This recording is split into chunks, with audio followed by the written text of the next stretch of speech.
I'm anywhere. I'm a man. I like the nature, you know, and the flowers, and the trees when they start to blooming now.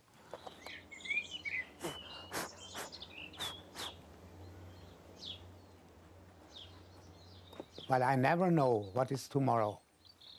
Then the tumor in my belly is a time bomb, you know, a real time bomb.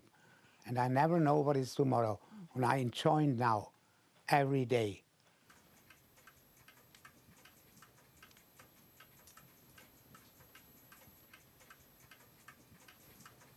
We can never know what it's like to die.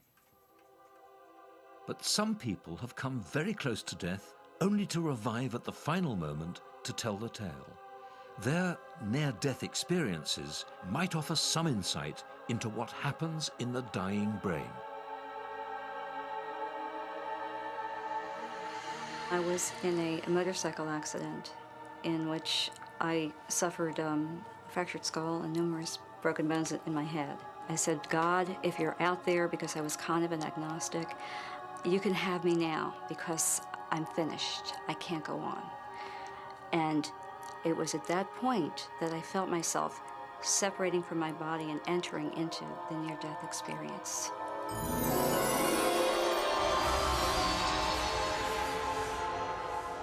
I became aware that I was in a tunnel. There's no other way of describing it. You couldn't see it, you could sense it. And then down in the distance, I could see this little speck of light, which gradually got bigger and bigger, as it would if you were in a tunnel. There's light at the end of it. We traveled at some great speed and distance through the tunnel, and everything that ever was, is, and will be were contained in this radiance. Nearly all who have come close to death give the same accounts of out-of-body sensations and tunnels of light. Similar experiences are also reported by fighter pilots when, subjected to massive acceleration, they lose consciousness. Videotapes are on. Platform and gondola have been secured. Roger. Flight deck is manned and ready.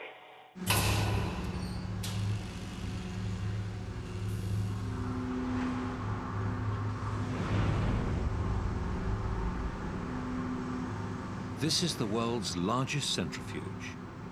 It is used to investigate the effects of high G-forces on pilots. Subjects can be spun so fast that the blood drains from their brain and they black out. Okay, the run will begin on my mark. 3, 2, 1, mark.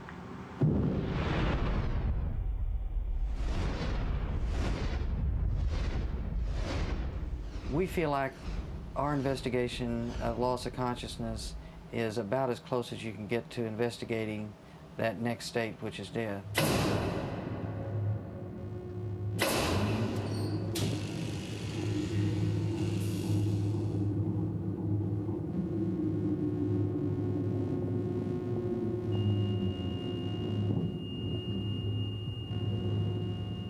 As the subject enters G-log, gravity-induced loss of consciousness, their experiences are recorded.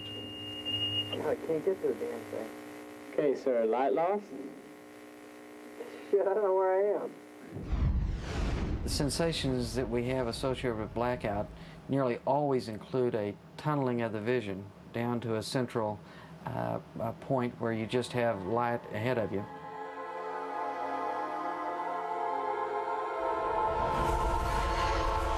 So why do extreme G-forces and near-death experiences produce the effect of seeing tunnels of light?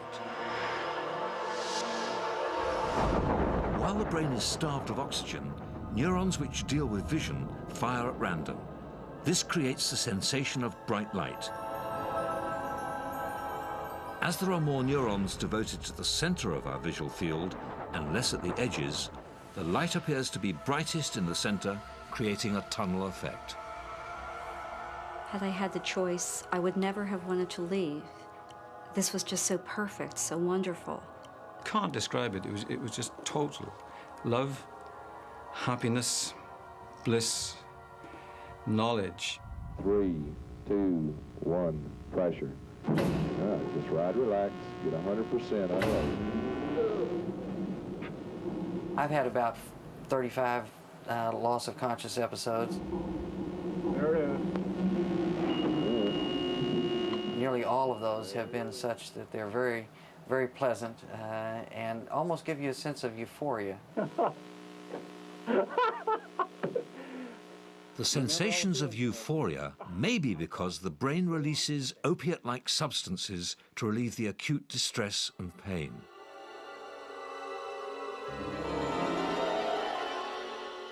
These produce hallucinations in the parts of the brain that deal with memories and emotions.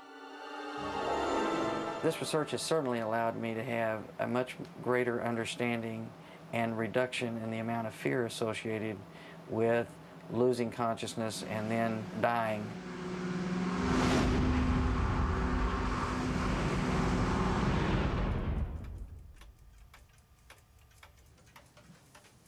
I believe when I'm dead, I'm dead. And that's it. There is not another life. There is nothing. When you are dying, you're gone forever. You can say dust to see dust, that's what's left. Nothing. A handful ash is left.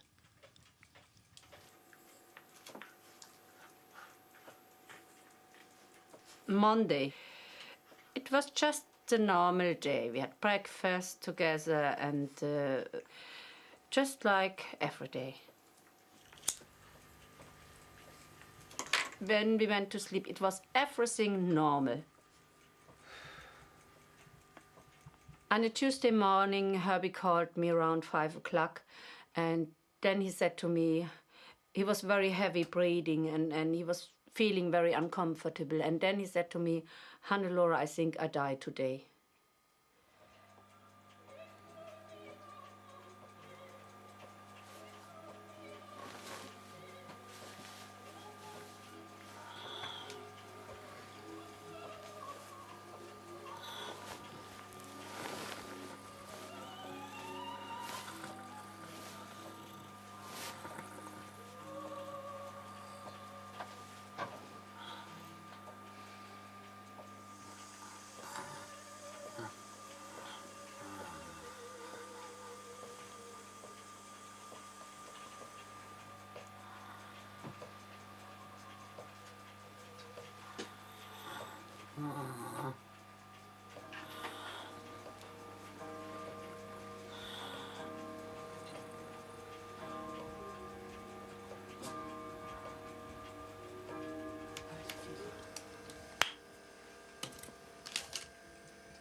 When I talk now to him, you think he can hear me? Can. Yeah? The hearing is the last thing to go. Yeah. Even when they cannot speak. Yeah. That's why it is so important never to say anything that you wouldn't say if they were in their full senses, because they can. People who have recovered from being at death's door have told how they heard every single thing that was said. Yeah. It's most important never to, you know.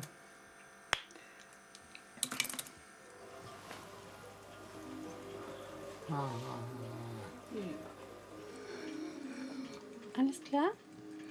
Mother? Ja. Alles klar? Ja? Ja. Genau. So machen wir es. Ja, da freust du dich. Ja.